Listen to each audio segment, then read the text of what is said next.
Now I request Lakchandra Pamela Chiang for her expert talk.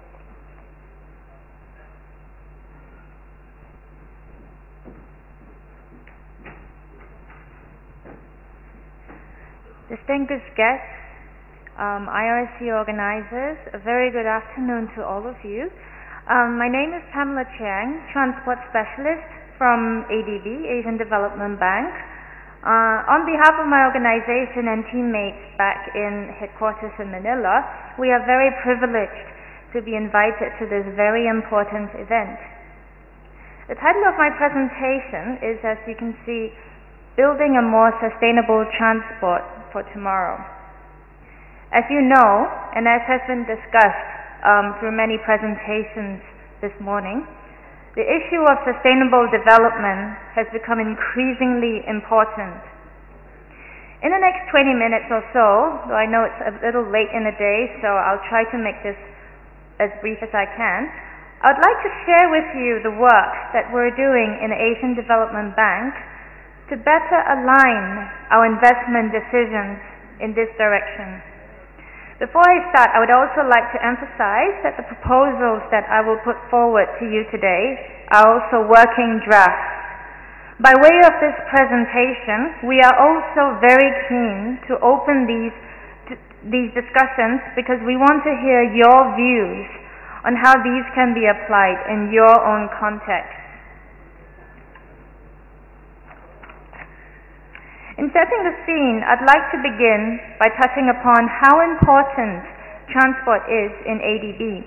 In reflection of the huge transport needs in Asia and the Pacific, transport has been one of ADB's major sectors over the past 4 decades. Indeed, about a third of our current lending portfolio is in the transport sector. Historically, most of this has focused on supporting the development of road networks, rural, intercity, and urban in our developing member countries, providing basic access in rural areas and helping to improve economic opportunities for all. However, we now observe in our developing member countries a number of additional challenges arising from rapid motorization, and these have been set up by Anand and Philip earlier. And these are congestion, air pollution, and road traffic accidents, and as well energy consumption. And all this has required us to start thinking about how we serve our developing member countries more holistically, and to consider how we can make our transport projects more sustainable. I'd like to give you some statistics, but I'm sure you might have seen this before already. 23% of energy-related carbon dioxide comes from transport.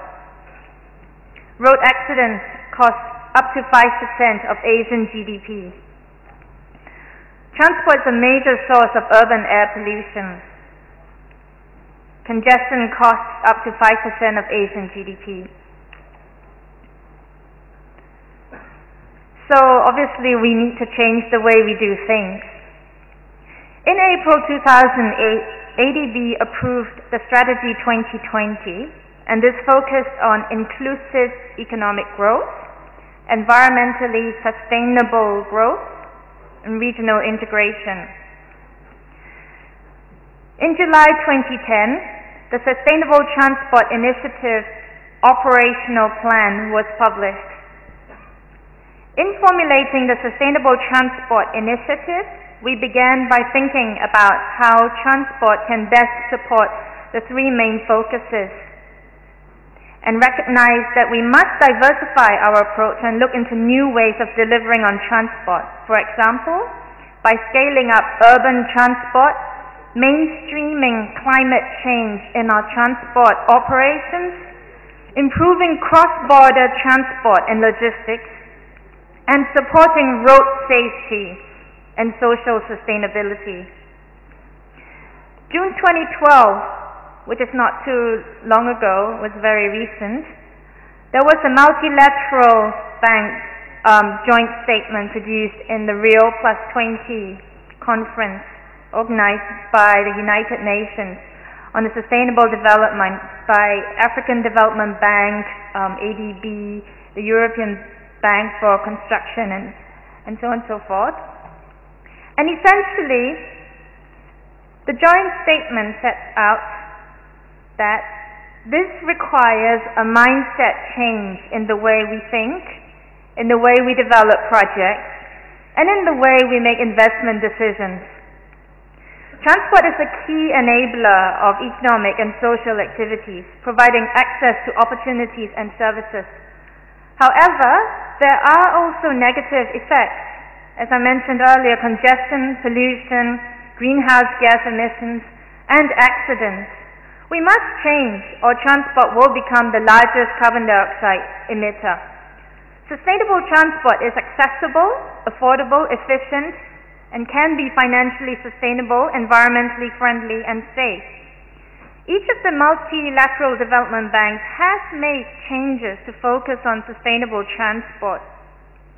They've committed $175 billion for transport over the next 10 years, with increasing focus on transport that is sustainable. MDBs will help to develop sustainable transport policies, the use of best practices, which we have already seen earlier, scaling up on mechanisms. The developing of the methods to ensure monitoring and reporting of sustainable transport results is important. And in order to do this, we need to come up with methodologies to measure and to enable a common annual reporting mechanism. So the key questions are, what do we mean by sustainable transport? What are sustainable transport objectives? We need to define them before we can even monitor, report, and measure them.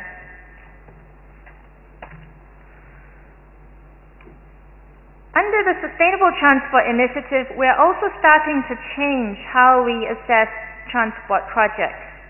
We've always focused on a somewhat narrow definition of transport impact, namely mainly time savings and vehicle operating cost savings, which can be brought about by a transport project. And these will, of course, continue to remain a key part of transport appraisal.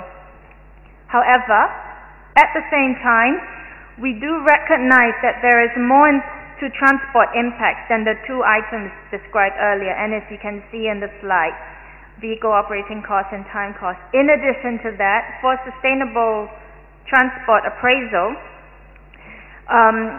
there also needs to be considered a multitude of impacts, both positive and negative, in environment, social, and economic terms. We're now trying to incorporate some of these impacts into our decision making through the development of a sustainable transport appraisal framework. This framework is currently being developed by a team of transport staff at ADB, which I'm part of. Work is underway, and therefore I would like to stress that what I'm going to be showing you in the next couple of minutes is an initial outline of our work so far.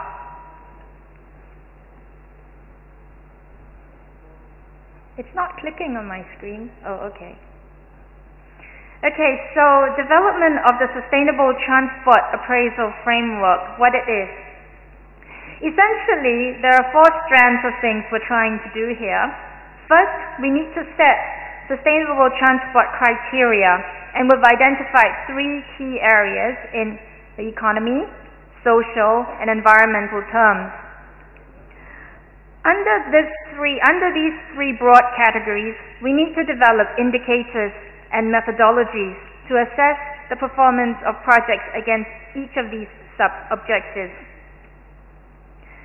We need to measure the overall sustainability of the project, and finally, we're also looking at how to summarize all economic, social, and environmental assessment in a sustainable transport matrix. Setting the criteria.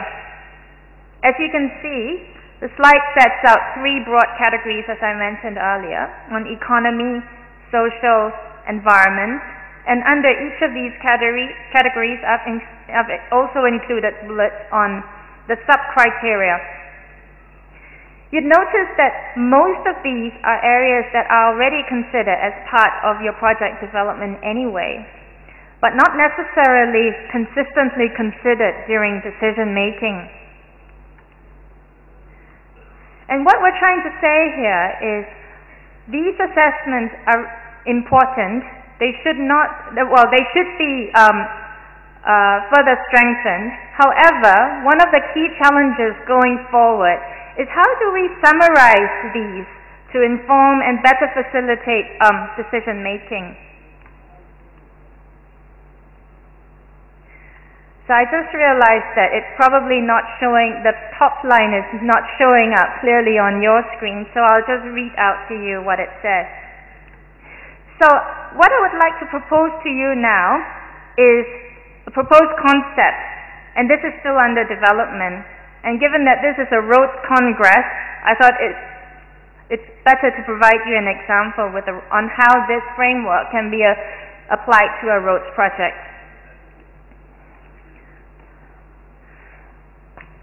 So the case that I've used is actually a 70-kilometer expressway that is as part of a sub-regional connectivity project. Now this case study is based on an actual project, but I have simplified this just for the purpose of illustrating how this framework works.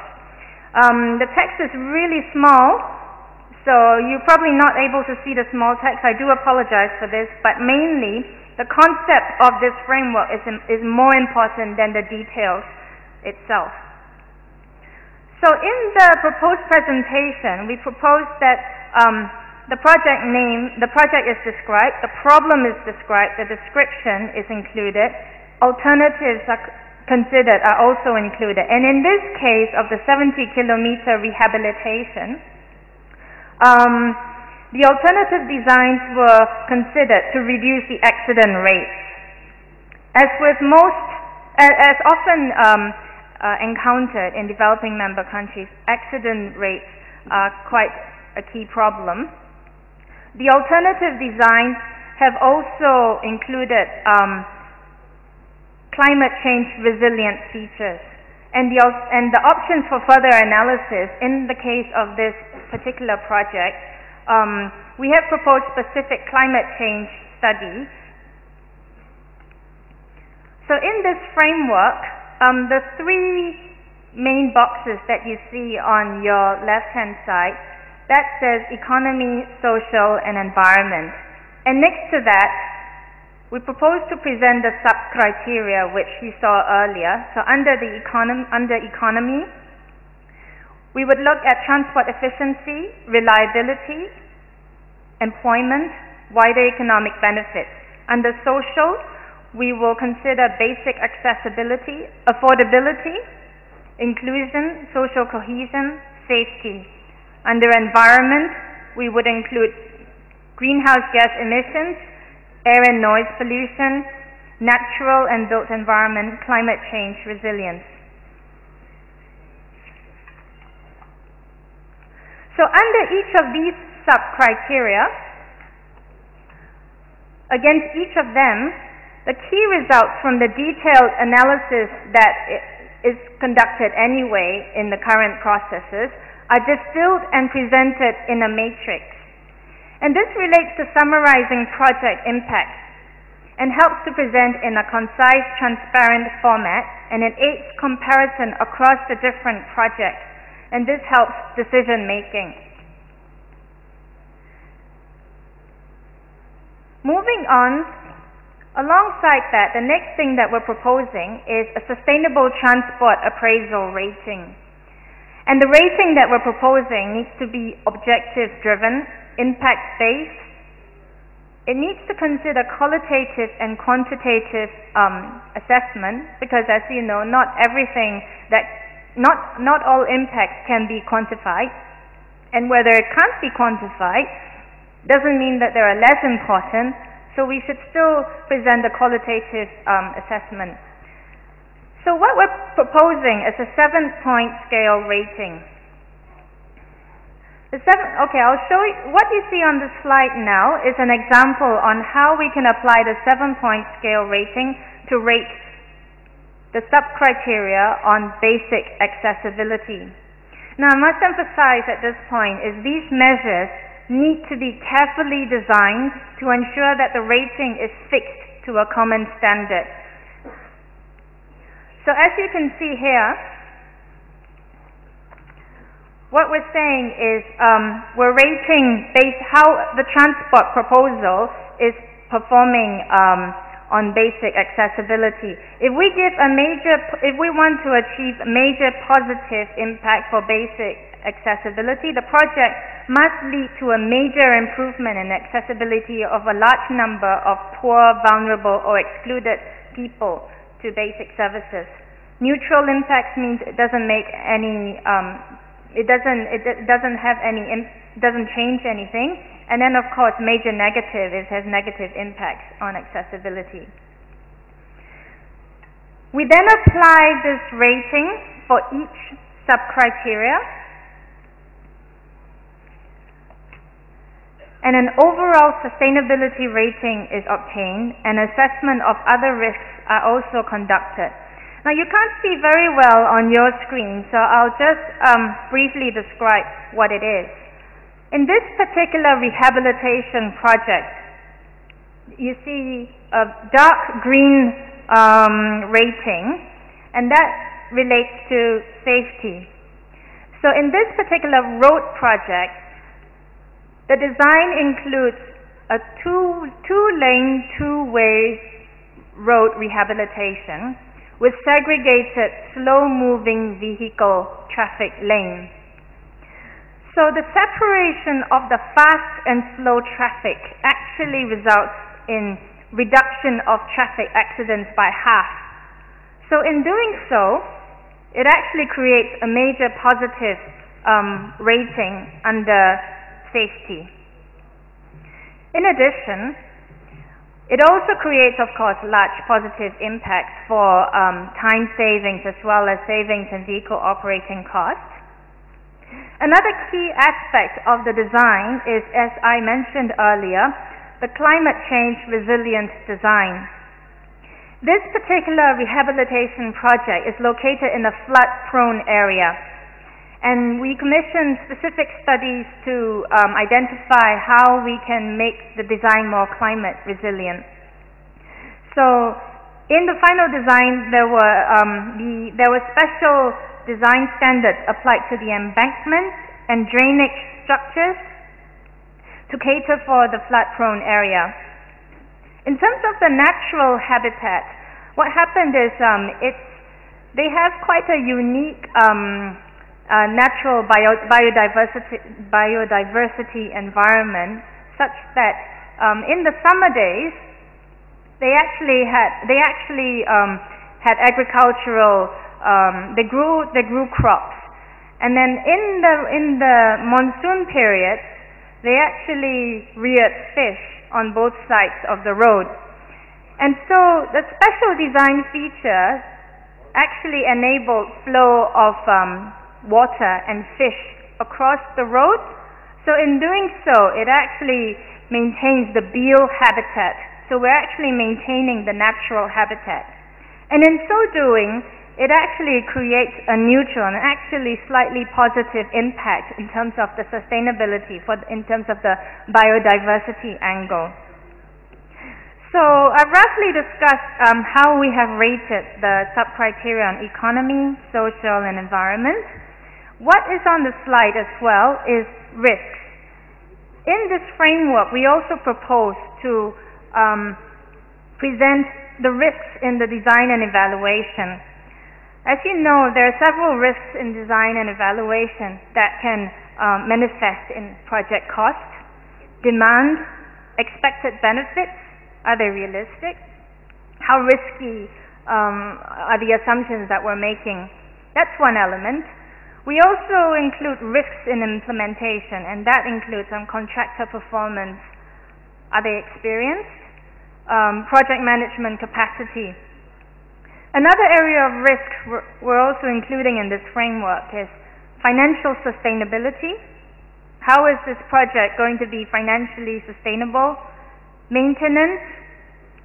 Is there sufficient funding for maintenance? Institutional capacity and governance. And as you can very vaguely see at the bottom of your screen, we've also included an overall sustainability rating. And so for this particular road project, for all the good things that it's doing, it's actually showing up as neutral.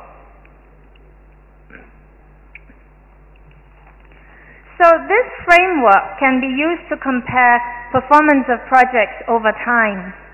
As you can see, the matrix on your screen, what it tries to say is we can apply this framework during the project inception stage. We can present aggregate rating of economy, social, environment, and an overall rating during the project inception stage. And as we move on to the approval stage, we take stock again. At the project completion stage, we again take stock. Post-completion, perhaps 5 years after implementation, again we take stock. And in this particular example, hypothetical example, we see the rating, the overall rating has changed from large positive, possibly due to at the inception stage we were being overly optimistic. At the approval stage, where we moderated it to moderate positive because we've done additional analysis. Completion stage, it stays moderately positive. And during the post-completion stage, maybe we see large positive because of induced traffic or other aspects on social. The social aspects are doing really well because, as you recall, this project had segregated slow and fast-moving vehicles because of the segregated slow-moving vehicle traffic lane. So this framework can also be used to compare performance of portfolio within the region. So say, for example, in context of India, you can have you can compare different regions, and this is how you might set it out. We can also compare performance of portfolio across different subsectors. In this case, I've given an example of how we can compare the transport sector and the urban transport sector. But really, this framework can also be applied to energy, water projects, because this is really a sustainable appraisal framework. So, some concluding remarks. This framework offers a way of comparing projects at different levels, as I've illustrated earlier, at the national level, the regional level, and multilateral development banks can also compare it at the MDB level. It has the potential to present trade-offs between different criteria in a transparent manner. So as you saw earlier, there were different ratings applied to different sub-criteria. So at one glance, the decision maker can see, okay, this project is doing well on the economy. It has a very high economic internal rate of return, but it's not doing much to improve safety, let's say.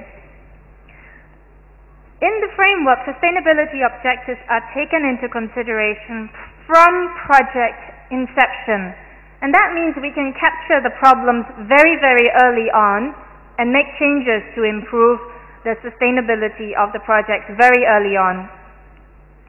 However, we recognize that measurement of how each of these projects meets respective objectives remains a challenge. How do we measure them? This will subsequently enable more effective monitoring of how each level is progressing to meet sustainability objectives. And we in ADB, we're currently working to develop methodologies and hopefully a toolkit to help our developing member countries take forward this framework. The challenges that lie ahead, there are several, and this relates to achieving consistency.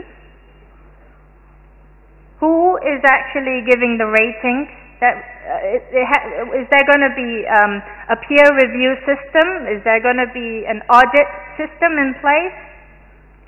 this system needs to be transparent. It needs to enable comparability in assessing and in rating. Comparability within the country, across the developing member countries, and comparability across the different multilateral development banks. And this framework is, as I mentioned, currently still under development, but we strongly value your feedback and we welcome your feedback. So thank you very much.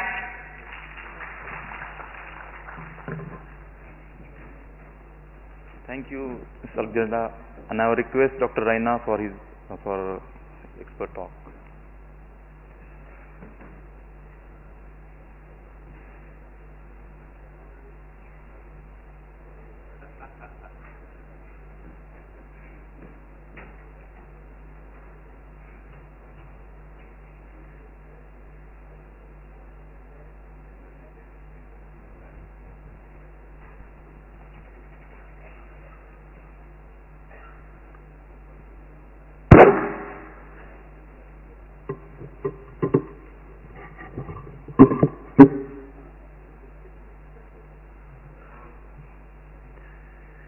Good evening, ladies and gentlemen. Can you hear me, sir? Can you hear me? Good. No, because sometimes the voice becomes a bit shrill. Just let me know if that's the case. I'll try to talk to you tonight or this evening on a subject which is it's very interesting but rather lengthy. I'll try to cut it down. It's about the brief history of development of bridges and the futuristic bridge architecture. I have to cover about 35 centuries in about 95 minutes.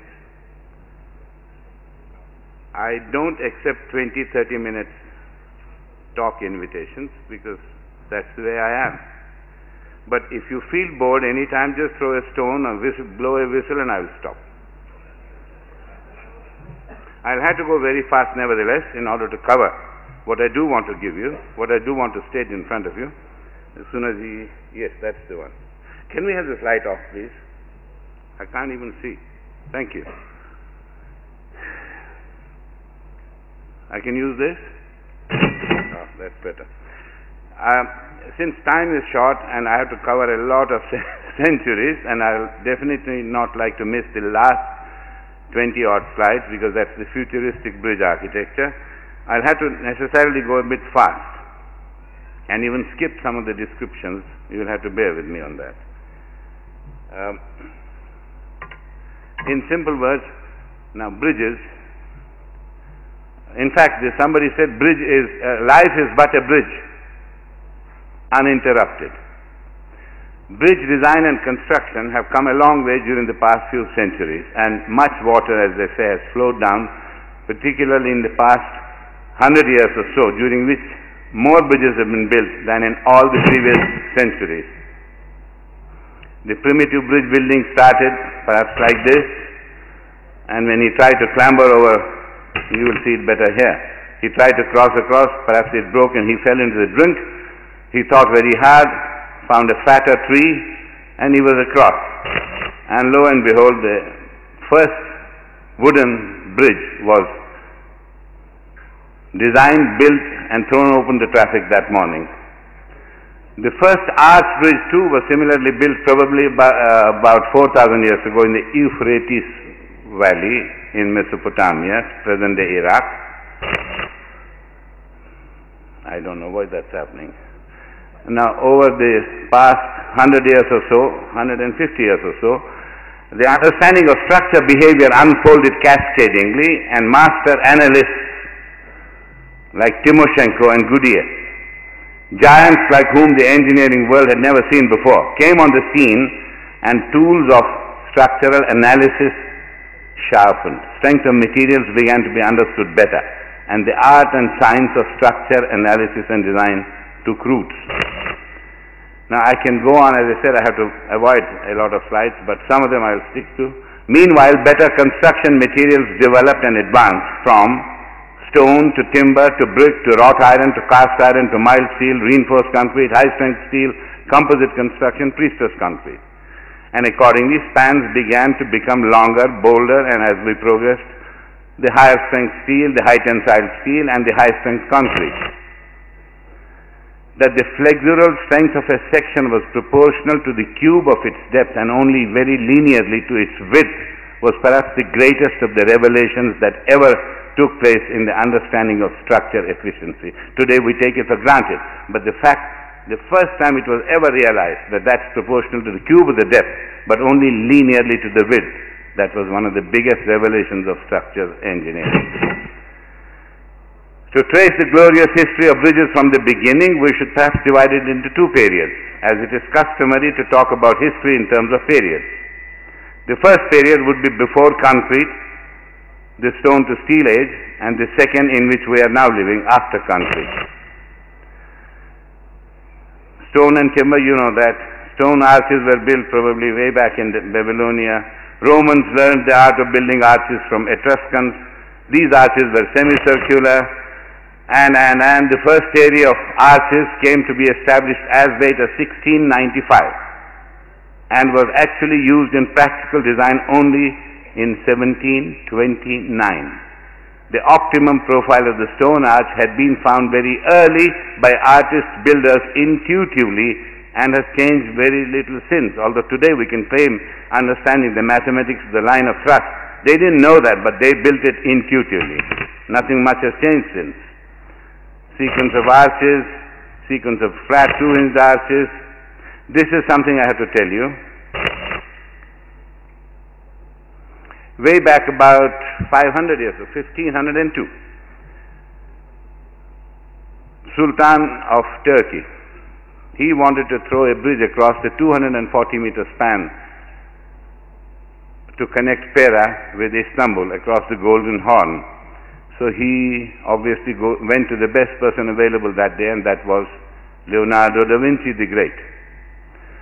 Leonardo the Great, he came to the site, he inspected, he did his work, he did his sketches, took his money and was on his way. But then the wise Sultan, who had the sixth sense, gave up the whole idea, because 500 years ago neither the construction technology nor the materials of construction would have been able to give him the 200 to realize this kind of structure. And it was exactly about 50 years, 450 years, for 450 years the sketches were lost. They were lost only to be found by a great art critic named Webb John Sands when he visited the exhibition of Leonardo's sketches and drawings. And he found these sketches after 450 years, bought them, took them to his civil engineer friend, Kunet Selberg. They studied it, they were so overawed, they went to the authorities, managed to get the money to build this particular, the one that you're seeing right now on the screen, this particular footbridge across E18 in the town of Asch, between Sweden and Norway. And this has been built in timber by the timber specialist Moulin. Now this is a pearl of perfection and a certain pillar in the history of development of bridges. I'll have to be very quick. This is one of the oldest bridges. They wanted to carry traffic and water. They didn't have the means, so they developed the concept of multi-tiered arches, the top one carrying water, the intermediate one carrying traffic, and they have just been able to bridge across longer spans without having the modern tools. Then this is the family of stone arches across the Seine in Paris, which is a landmark in the development of history. I would like to spend at least a minute on this, but IRC is so kind they don't give me time. This is another one, masterpieces in the business of arches. Another one. I'll have to go very fast. This is absolutely crazy. If you go there, you will fall on your knees and salute. This is absolute music frozen in space. This is Professor Maillart in 1930, Salina Gorge. It's a 2-hinged RC structure. Viamala, this is Professor Christian Men. These, You see, basically bridge is an obstruction, is a physical embarrassment caused on nature by man. So unless it fits the ambience, it's no good. Now you can see here how beautifully this fits in the natural ambience without disturbing it. If you saw this bridge 20 times a day, perhaps your lifespan would increase. But if you see our bridges in Delhi and Bombay, you'll have to write your will earlier. This is across Kanimar. This is Cuba, which is very humid and hot. So they wanted to build a bridge which would have this, they would get the feeling of openness, relaxation, and yet proceed with the bridge. So this particular structure, you can see, you can breathe through it. This is a landmark in the history of bridges. Now so is this. This is Krik Island outside Yugoslavia, in Yugoslavia, outside Zagreb, Adriatic. How it has not disturbed the ambience, and yet it has bridged across the obstruction. As I said, I have to throw away these slides for you. Around 1840, the transition from timber to steel began. In this period, cast iron and later wrought iron was tried out for bridges, and the first recorded use of iron in bridges was a chain bridge built in 1734 by the German army across the Oder River in Prussia. However, cast iron was not found very suitable for building large span bridges due to its low tensile strength. So subsequently there was a combination of cast iron for compression members and wrought iron for tension members, and this started from 1840 onwards for the German bridges, railway bridges. In 1856, the great Bessemer, he patented a process for making large quantities of steel economically. In 1861, Siemens and Martin, they introduced the open hearth process. In the last part of the 19th century, therefore, the new material called steel caught the imagination of bridge builders. Again, a pillar on way to building up the history. The first of fourth cantilever bridge, 520-meter span, or the Brooklyn Bridge, rivaling suspension bridge of 490-meter span, were a few of the famous achievements of the 19th century to mark the beginning of modern era of bridges in steel. This is the first of four cantilever. This is the first of four, the same first of four, the top one, and the bottom photograph is two pictures together. On the right hand side is the old first of fourth, and on the left hand side is the new suspension bridge. I took this shot it took a long time to organize this shot, to be brief. But all this, if I had to show you, and I'm not given time, that's IRC's fate. This is the fourth row bridge next to that I was showing you just now. By the turn of the 19th century, the growing use and availability of structural steel and greater skills in analysis, in design and construction methods paved the way for longer span bridges. Multi-span bridges, multi-span girder bridges, arch bridges, cantilever bridges, etc., etc. Then we have our own Howrah Bridge, 1943, a steel cantilever bridge with a total length of 457 meters. It's a typical example of the large crop of outstanding bridges built in steel in the earlier years of this last century. It was aesthetically an abortion, structurally optimum.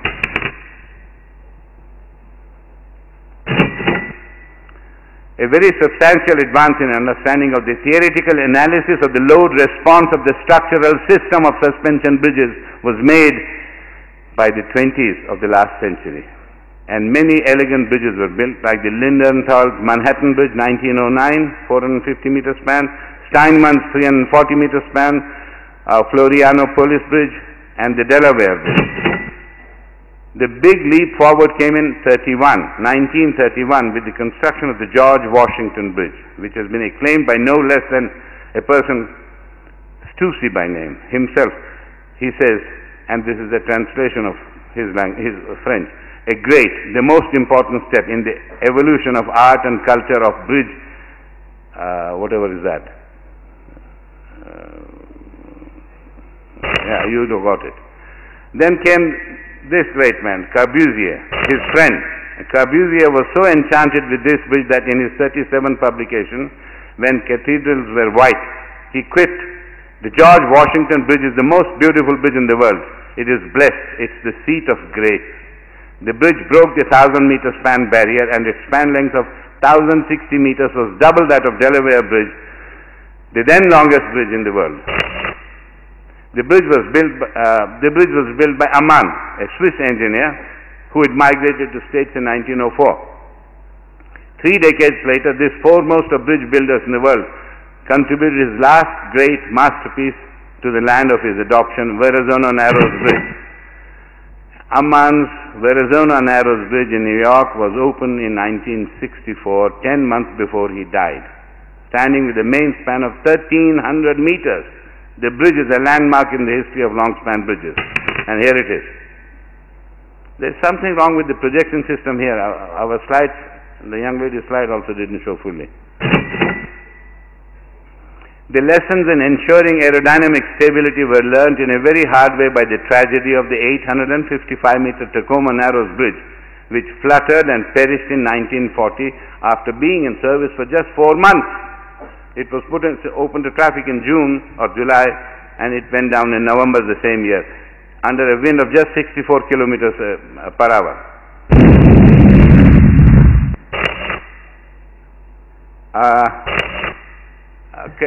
Can you minimize this and show that quickly? I'd like to show you, and I'll tell you how that was photographed, because you don't normally photograph a collapse because you're not there at the time of collapse. Quickly, please.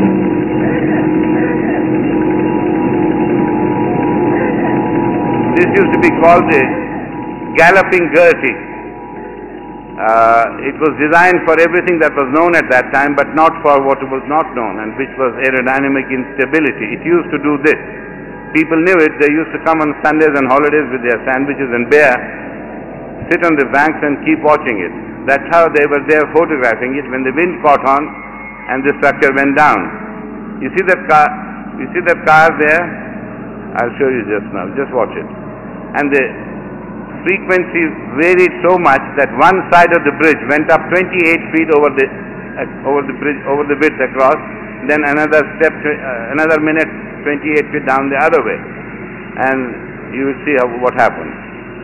But this was not hidden. This was actually investigated, and this led to the development in the field of bridges of what is called this aerodynamic stability analysis.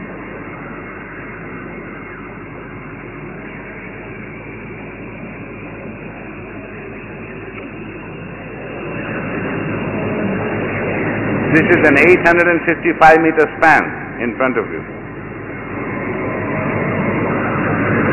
See, one side going 28 feet above the other. And you will find there's a car, Professor Ferguson.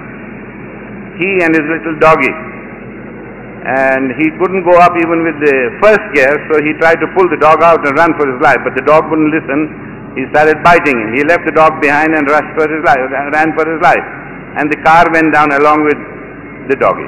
That's the only casualty that this bridge had.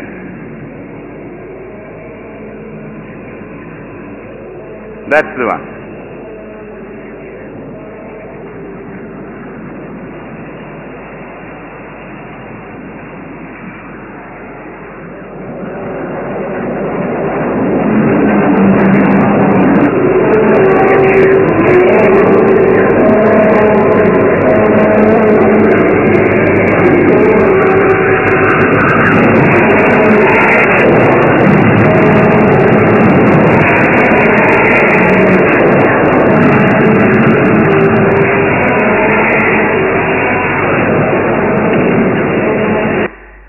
Can we go back, sir?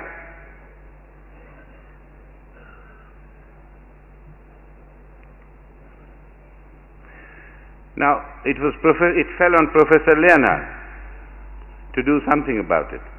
And believe me, it was not very easy. He was a German and he conducted the research at Teddington in Britain amongst the Brits. The Germans conducted research in Britain. And it was the Brits who followed his instruction first. See the understanding between the like-minded experts. He gave principles to follow that were, and the first bridge, I'll show you just now. This is the great man. simultaneously the reaction force is caused by the wind. He said that this business of, the big trusses that were put there in order to give the statical aerodynamic stability was a wrong idea. Instead, he even propounded monocable suspension bridges with inclined hangers, so that the inclined hangers would give the truss action for further stability against torsion, and monocable will kill the torsion anyway. Now, he produced an alternative by that method for the famous Tagus Bridge in Portugal, in Lisbon. I'll show you that just now. The first design for such a completely new type of suspension system was made in 1960 for the Tagus Bridge in Lisbon, and tendered for by a consortium of European construction firms. This 11.4-meter span bridge was, however, built the same old way, using the same old method of trusses, the good old mindset problem with the department. This was his idea. Design of monocable suspension bridge, aerodynamically totally shaped. The deck section was so narrow, and it had those thin wings, the thin noses, so that would cut the wind and not let it develop into eddies. That was the cross section. This is the famous Leonhard Krupp-Lohmer design, and again the slide is not, your projection system is letting me down. Severn Bridge, Wales. This was the first bridge that actually did follow his dictum. And you can see, if I can go back, you can see, if you can, the hangers are inclined, but not a monocable. But that monocable system was perhaps living 200 years ahead of the time, so nobody accepted that part. Severn Bridge cross section with thin noses which would cut the wind and not let the eddies develop. This was the Tagus Bridge that was finally built with the same old monstrous trusses. This is the famous first Bosphorus Bridge in Istanbul, connecting Asia with Europe. Now there is one more already built, third one is coming. Humber Bridge, England, 1410 meters, 1980. Then came, in the history of development, we're talking of history, we're not talking of analysis or design or economics or construction or rehabilitation or drawings and quantities and rates and problems, we're talking of history. There was this Hyatt Regency walkway collapse in USA. The Hyatt Regency Hotel walkway collapse was a major disaster that occurred on July 17, 1981 in Kansas City, Missouri, killing 114 people at a tea dance on the first day it was opened. That's what happened. We were the lobby floor during the first day of the investigation. Then there was the collapse of this Seongsu Bridge in South Korea, October 21st, 1994. These are all pedestals of understanding the history of bridges, which led, and the investigations led to changes in codes for the better.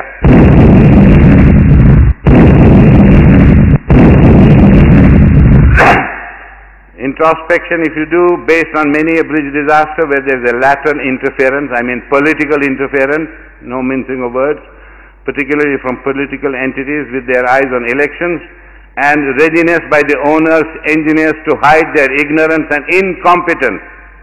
There is always a way out.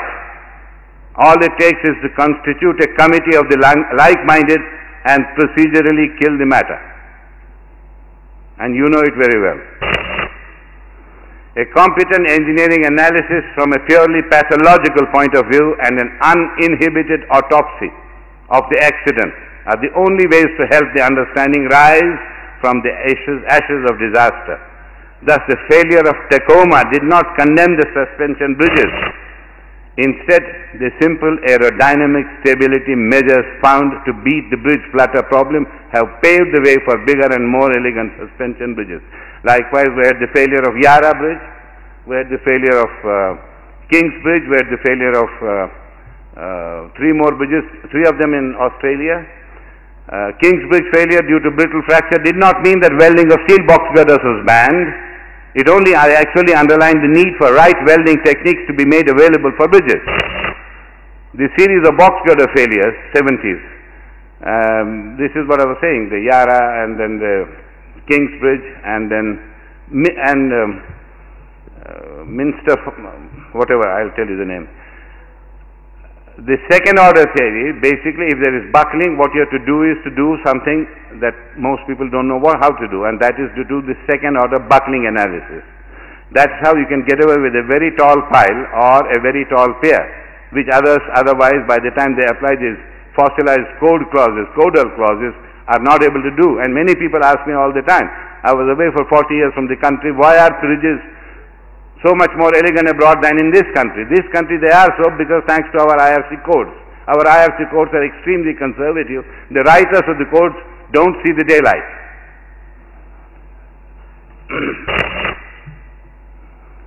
Few, if any, of the failures became inevitable merely through the inexactitude of available methods of computing stresses.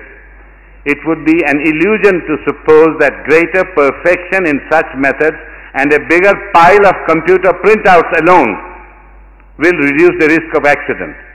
Sound design is achieved above all by the wisdom and judgment with which the designer applies his results with practice-based intuition, not by mere computations.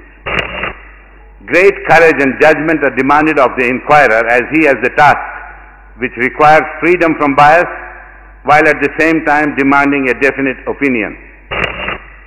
Originality comes out of understanding, we must realize that, and understanding often comes out of relentless practice, not from mere information and talking.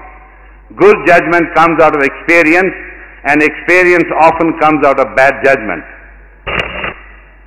Then comes the great step in the history of development of bridges, the great Navier. In 1820, Navier, in opting for the classical suspension system, condemned the cable-stayed solution as unsuitable. It remained so until 118 years later in 1938, no less than the master analyst Dishinga developed a suspension system which was actually a combination of cable-stayed and classical suspension bridge types. These are the different types: fan type, harp type, and the hybrid type. I don't have time to go into the details. This is one of the most good-looking ones and one of the most complicated ones, the Breton Bridge on Seine, Paris. Our own bridge, Calcutta. Rhine Bridge family, Flehe, Leonhardt. This is one of the best bridges I have ever seen. A cable-stayed bridge. This is Coatzacoalcos in Mexico. The great Professor Fritz Leonhard hypothecated way back in 1972 IIBAC paper that for spans of 750 meters to 1500 meters, the cable-stayed system was technically and economically superior to the classical suspension system, especially with regard to aerodynamic stability.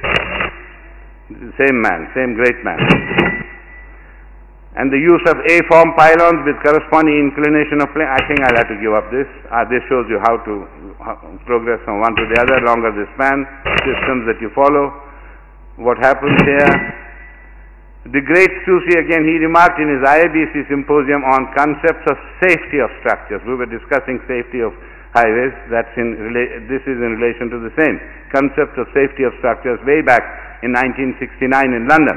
That the scientific period of design was introduced by Louis Navier, who lived 1785-1836, who provided the transition to scientifically based construction with his principal work, Résumé de Lecan, and thereby fundamentally created the applied science of statics. The great Navier gave these lessons on the, now this is an English translation of French, therefore it suffers, but it's the exact translation, on the application of mechanics in the establishment of construction and of machines in the Royal School of Bridges and Roads, L'École Royale du Pont Achusé, whatever. And some of his students were to emerge as eminent groundbreaking engineers subsequently. After Navier, the development of engineering design was fostered by very many giants and pioneers like Karl Kalman, Otto Moher, and Friedrich Engesser, some of the giants. And the glorious history of Roman country used to build such famous structures in as the Pantheon in Greece. They are more well known. Blood was used for mixing concrete. Slaves were very handy those days. Some details of history of civil engineering are bizarre, if not gruesome. But the art almost went into oblivion until the grand revival and entry in the recent times, marked by the entry of Portland cement into the scene. With the progress of Portland cement concrete, it came to be used in bridges as substitute for stone. Concrete was first used for a bridge of just 13.5 meters span across a canal in France in 1840. The Frenchman Lambeau, excuse me, can I have some?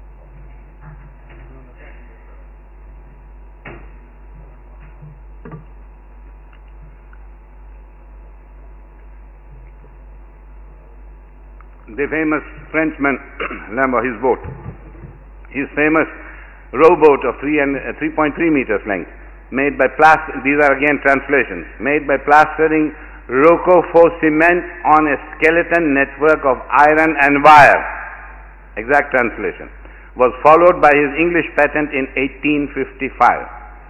Coijan, another Frenchman, took out a patent at about the same time on the structural use of reinforced concrete. Remember, we're talking of history of development of bridges. In 1855, Wilkinson secured in England a patent for a concrete arch floor reinforced with tie bars, which has been discussed by Fairbairn in his celebrated book 1864. Then came Moynier. Moynier's first patent was taken 3 years later.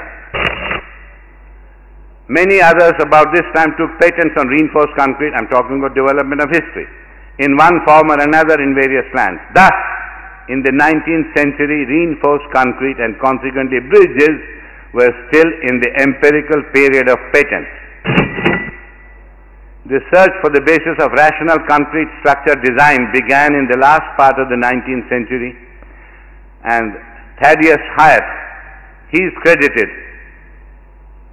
Could we please sit down quickly? Because I get disturbed. It's not a laughing matter either. Last part of the 19th century itself, Thaddeus Hyatt, he is credited to be the first to establish the basis of analysis of stress. Mind the word, analysis of stress. Design comes much later. Analysis comes first. Detailing comes last. Analysis of stress in reinforced concrete by stating the famous, now famous, principle of bond, which we take for granted today. But imagine the first time on this planet somebody's conception leading him to talk of the principle of bond, that the reinforcement must be able to resist sufficient tensile stresses to balance the compressive stresses in concrete. This is an absolute thundering statement made that time, way back. Hyatt was an American lawyer. I'm really sick of your projection system. Half the lines are eaten.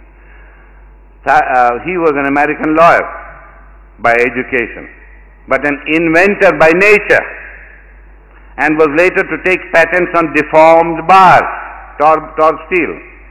He published his 28-page book on the use of Portland cement concrete combined with iron in 1870-something, which may have antedated the design principles by about good 2 decades. Then came Coinen. Coinen, a German mastermind, a garment architect in Berlin, was commissioned to deduce, the word is deduce, the methods of computation of reinforced concrete section, methods of computation. Now here comes design, this is not analysis, because he is now talking of reinforced concrete section. And he published his design rules in 1886. Coijan's ideas on elastic design were printed 2 years later. Inelastic behavioral theories for design of reinforced concrete sections, which were to be rejected rather irrationally later, also appeared in 1898. You see the cascading development of the history of bridges. In 1909, the Joint Code of the American Concrete Institute, the American Society of Civil Engineers, and certain other professional societies in the U.S. interested in reinforced concrete made its grand entry. The French Commission on Reinforced Concrete was not going to lie down behind. They had formulated their own design rules back in 1906. I can't read the damn thing there. So maybe I can quickly try and... Abrams, the great Abrams, he gave the correlation of water-cement ratio, something that we take for granted today. The water-cement ratio, imagine what a groundbreaking statement a century ago He talked and he investigated and he conceptualized, not just perceived, he conceptualized the correlation of water-cement ratio with concrete strength. And he wrote way back in 1919, use only the smallest quantity of mixing water that will produce a plastic workable concrete. What a golden rule he projected then, which today we are taking to the limit. But this was 100 years ago. Yet another historic pronouncement back then. With careful control of water and proportioning, attention was focused on workability, placing and compaction. The wonderful Monsieur Freycinet, he proposed the compaction by vibration way back in 1917, yet another historical development in the building of bridges. And then came the improvement in composition in the fineness of grinding of cement. The finer you grind it, higher the strength, although you get more heat of hydration. You have to be careful. In Europe, they use the mild steel plane. Americans preferred it deformed. The designers had chained themselves universally to a low permissible stress of 1250 kilograms per centimeter square, and the bogey of cracking and corrosion made higher strength reinforcement almost a taboo. Concrete and bridge engineering have come a long way since, at least in some ways. Precasting techniques using spine segments and even placing bearings at the bottom of pier, not at the top of pier, to cut out the majority moments in foundations appeared on the horizon. An early example is the 700-meter pre-stressed concrete Hammersmith flyover in London. We did it long back. You see the bearing, I don't have the pointer here. If I have, I will show you. You can see the bearings at the bottom of the pier.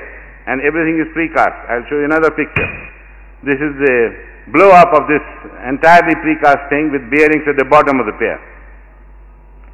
And the spine segment that you see, that triple cell box, we could not apply the business of, it was a continuous structure way back then. You must give us credit for that, when people didn't even know what was concordant profile and secondary pre-stress stresses. And we couldn't, since it was continuous, the same section would be suffering the negative and positive moments. So we needed to know the exact, or as exact as possible, the width of compression flange. And we couldn't go by the fossilized codal provision, so we did actual tests. And actual tests with the strain gauges thrown in so that we could know for various load conditions what was the width that we could accept. And these are the examples of Mancunian way. Then came this Al-Khalij viaduct, Riyadh. This is only 6 meters above the ground, but the owner, the big sheikh, he wanted, because he had seen something like this somewhere in Europe. We did it. It cost just about double of what it should have cost, but he wanted the bridge. But the bridge is a beauty. So much so that it is a hyperbolic paraboloid longitudinally. It's a hyperbolic paraboloid at every 5 meters transversely. No more than 2 square, not even 2 square meters of shuttering could repeat from one place to the other. That's how the cost went up, and that's how it looks under the night lights. Then we have flyovers which are also built totally using precast elements. We have this, and 1, 2, 3 I can explain to you, but there is no time. This is just to tell you the steps of building this precast. And then we had this. We did a bridge like this literally in 3 weeks, because the entire thing was precast package brought by numbered pieces and put in place. The big break in the art of reinforcing the concrete came with the introduction of pre-stressing. The idea of pre-stressing conceived and put to practice in the 20th century is the single biggest happening of greatest significance in the entire history of construction on this planet. And the man who first gave the form and content to this concept, the originator of pre-stressing, was none other than the greatest master designer, visionary, builder, genius of all time, Monsieur Eugene Freycinet. Here's the one. A lesser man would have been content with the fame and fortune he had amassed in 1930s, but Freycinet was a man with a mission in his heart. His life carries an obvious message. His bitter struggles for 7 long years for the cause of pre-stressed concrete made history. And if history has to have its heroes, here was one for the history of bridges. Freycinet took patents way back in 1928. He was out to sell the history's most exciting building material on way to building up the history of bridges, but alas, There were no buyers around. He had reportedly told his friend Corbusier that I have reached my goal, now I am looking around to see what I can use this discovery for and who will accept it. How do I convince them? And in my opinion, modern society needs it for all their housing and their highways. Corbusier was so touched by the sentiments of his friend as to conclude into that one short sentence, he has crammed a vast wealth of poetry, lyricism, solidarity and concern for mankind and for the hearts of human beings. Then came Master Engineer Riccardo Morandi. I will not go into too many details. I worked with him for 2 years. Wonderful, great man, but he wouldn't pay you well. And he used to say that if you worked with me for 2 years, that's enough for you to last your lifetime. Here is the great man and here is his great bridge. This is the Lake Maracaibo in Venezuela. The beginning, the advent of cable stays. And there were only 2 cables, 2 stays, hence the thickness of the beam is much higher. Today you increase the number of stays, you reduce the depth of the beam. This is his Maracaibo. We did a lot of work on this. This is his famous Morandi table. This is how the great men plan bridges. First comes a sketch, freehand sketch, slightly better scale, slightly even better scale, then a scaled sketch, then comes the drawing, then you chip off things, then you start thinking of first trial dimensions, then you start thinking of analysis, then you start thinking of design, and then the drawings, then the quantities, then the contract. And that was the bridge he conceived. This is the Parana bridge. And between this and what finally came about, you see the coincidence. This is going on and on. Historical, now the achievements in building long span bridges in pre-stressed concrete are too close to our times to afford a historical perspective. Therefore, I am not going to go too much into that, but I will try to show you some fantastic things. The development of new landmarks in span, in form and construction technology is growing at a dizzy pace. Imagine this bridge. This picture, this is again Christian Men in Simplon Pass, picture taken against the sun. And when you take the picture along the sun, that's how it looks. And imagine the backdrop is all white with snow. And this looks like something that has landed from moon. Then you have the famous Miao Viaduct. This is the tallest bridge in the world on A75, Paris to Barcelona, 342 meters span, 2.5 kilometers long on Tarn River. The height is such, now hold your breath. Eiffel Tower is dwarf in front of its peer. I have inset the Eiffel Tower in front of its peer. And then hold your breath again. Construction above the cloud line. And we're talking of the spiddly little bridges here. And our never-ending codal discussions by people who never designed themselves. This is the same bridge and the same bridge at night. The originator of construction in free cantilever box beam superstructures built without the use of false work, which has revolutionized the building of pre-stressed concrete bridges, is Professor Ulrich Finster-Walder. This great man. A later modification of his method went into precast segments, and this was done by Jean Muller, who belonged to the famous Freycinet-Guillon school of thought. This is the bridge, first bridge which was done with precast segments, all around Island. Then came this Felsenau bridge, Holland bridge. This is Schelde, Eastern Schelde bridge, Holland. I would like to go into the details, but you have not given me time. Our own bridge. Our own bridge. Then this was the first long bridge I was fully associated with, 26 kilometers long, connecting Saudi with Bahrain. Then comes the Orado Bay bridge. So in brief, even the history, even the recent history of development of bridges has proved to the hilt that Freycinet's 7 years of ordeal did not go in vain. Continuing efforts to expand its scope of application has led to growingly imaginative forms of construction. Now imagine this. This is in Japan. They had to throw the road in, there was no space, so they bought 4 floors and put the bridge through. It would take about 1,000 years for us to do it. Look at that. You don't want to get lost on this interchange. Look at that. Look at that. The bridge had to give the navigational clearance. Instead of going up, it was taken down into a tunnel and it comes out the other end so that there is free navigation, no interference with nature, and environmentally perfect. This was a bridge carrying a river over a river. And obviously the ships on the bridge above, the bridge does not have to be designed for the weight of these bridges because buoyancy takes care of their weight as long as the draft is more than the depth of water. The depth of water is more than the draft. Another one. And now some of the most fascinating examples of futuristic bridge architecture I would like to show you. The structures that can be considered a destination in themselves. A destination in themselves, not just something to take you from point A to point B. Look at that.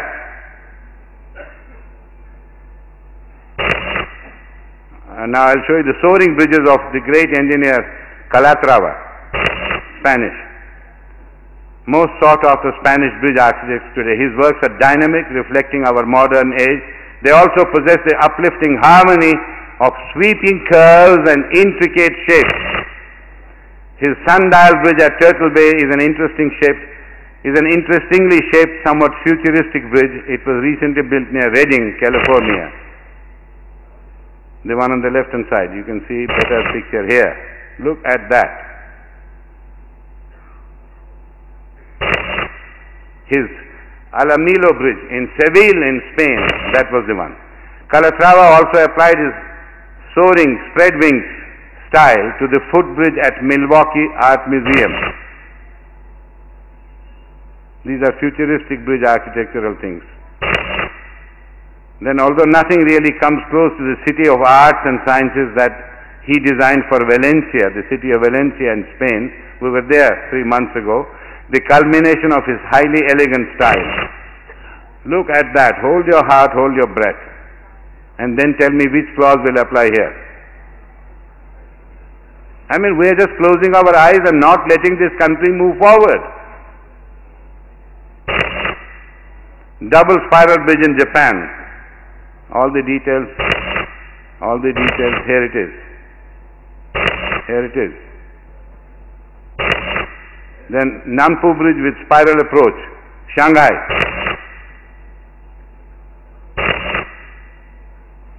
When will we ever do it? Will these our codes ever fit? And our people? Then the great JK Bridge across the Paraná Lake, Brazil. Spiral bridge that links between 2 buildings, There you are. Crossing the Hussaini Bridge, Pakistan.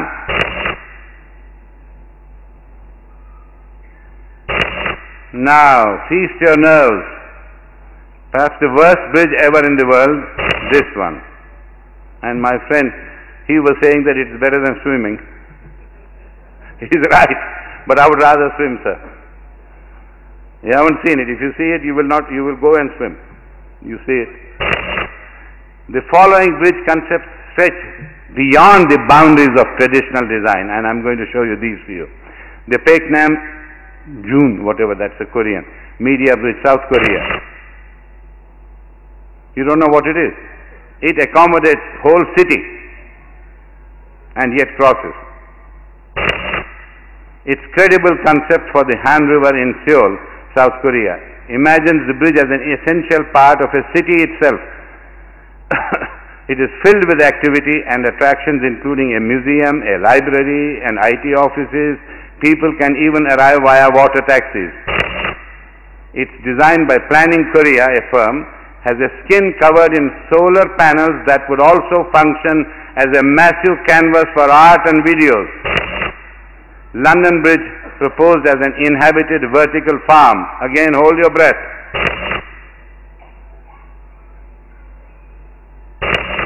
Then Chetwood Architects, these were the people who did that. They would harness the solar and wind power, collect rainwater, grow and sell food, and even house the markets, cafes, restaurants and residences. Now, informal bridge city for Italy. It's a very informal bridge. Hold your breath again. It's a bridge and a city. And we keep wasting how much time, whether it is 2 lanes of IRC class AA, class 70R, place here, place there. Look at this. Look at this.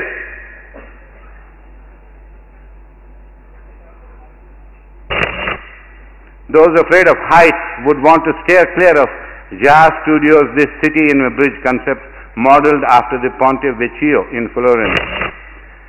I can't read the top line. What is wrong with these people? That aims to identify a creative new use for a decommissioned highway between Salerno and Reggio Calabria in Italy. This proposal places a precarious new urban center onto the existing infrastructure. I'll show you. Then the CPH Arch by consultant 3XN of Copenhagen. Now hold your breath. The UK's tallest bridge by Stephen Spence. This innovative design created by the River Wear in Sunderland could become the UK's tallest bridge at over 519 feet height.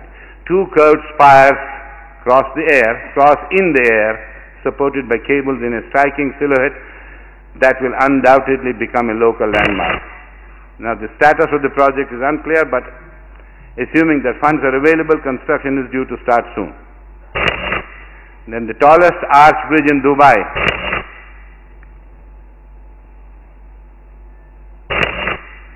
It seems that Dubai has been on the quest to produce the biggest, the most jaw-dropping architectural projects in the world. So it is no surprise that they are currently constructing the world's longest and tallest arch bridge. The design by NYC, New York City firm FX Fall, seems to flout the laws of physics. It may look like the kind of design that's destined to be an awe-inspiring concept forever, but the Sheikh Rashid bin Said Bridge is due for completion very soon. It will have 12 passenger lanes, a dual rail track for Dubai's Metro Green Line, and a man-made island with an opera house, and will carry some 20,000 vehicles per hour. Then you have the solar wind concept. You don't know what's happening. Because bridges are generally over corridors of wind. So they want to harness the wind energy under the bridge. Large-scale wind power may necessitate putting turbines in unexpected places, including over rivers and valleys that are often wind corridors. So even this particular design for a wind turbine bridge, which also has a grid of solar cells embedded on the surface of the road, isn't entirely realistic. It's an interesting concept. The designers say the bridge could power as many as 115,000 ohms. Now you have the living bridge towers over the Seine River in Gay, Paris. Now this takes the cake. Hold your breath.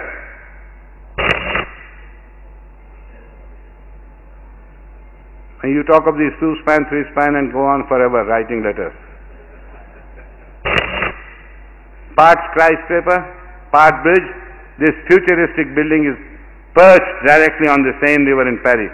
Designer Nicolas Marchi was inspired by the inhabited bridges of Europe's past, saying, "The building is integrated with the Seine, becoming a new landmark and offering the historic center the development of the most varied programmatic elements, including recreational, cultural, residential and performing spaces.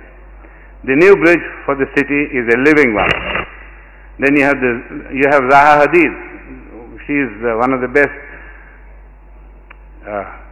Iraqi Brit architect, very sought after young lady, not young lady, but for me she is a young lady.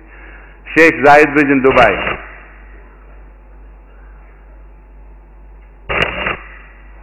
Asymmetrical steel arches form a wave-like design emerging from cantilevered road decks on either side. In this design for Dubai's Sheikh Zayed Bridge by Zaha Hadid. The architect believes that the bridge is a part of a major 4-lane highway connecting Abu Dhabi Island with the mainland, will become a destination in itself. It is currently under construction. Then you have architect St. Val. He created an ecologically fresh multiple-use bridge for Amsterdam. This is something. The primary materials for the bridge are wood, aluminium and steel.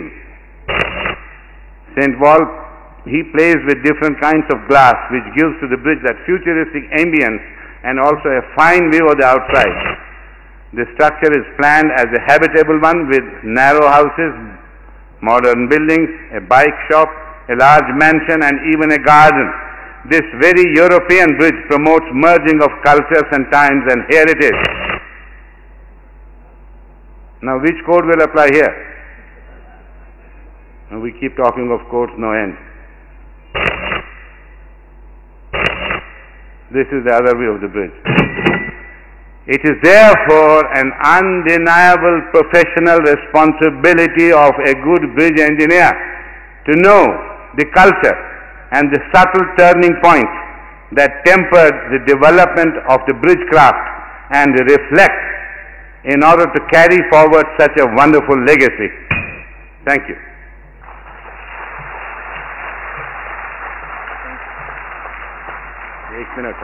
Hold on.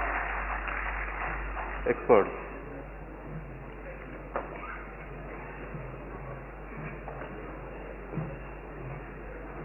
First to Sri Arnab Bandopadhyay.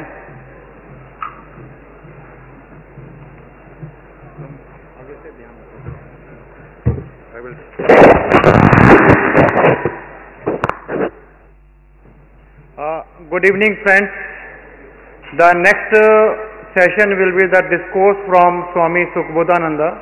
He has already arrived. It will be started in around 10 to 15 minutes. So please be seated. Now we do the honor of honoring the speakers of the expert talk. वो कहाँ गया? अर्णब बंदोपाध्याय जी.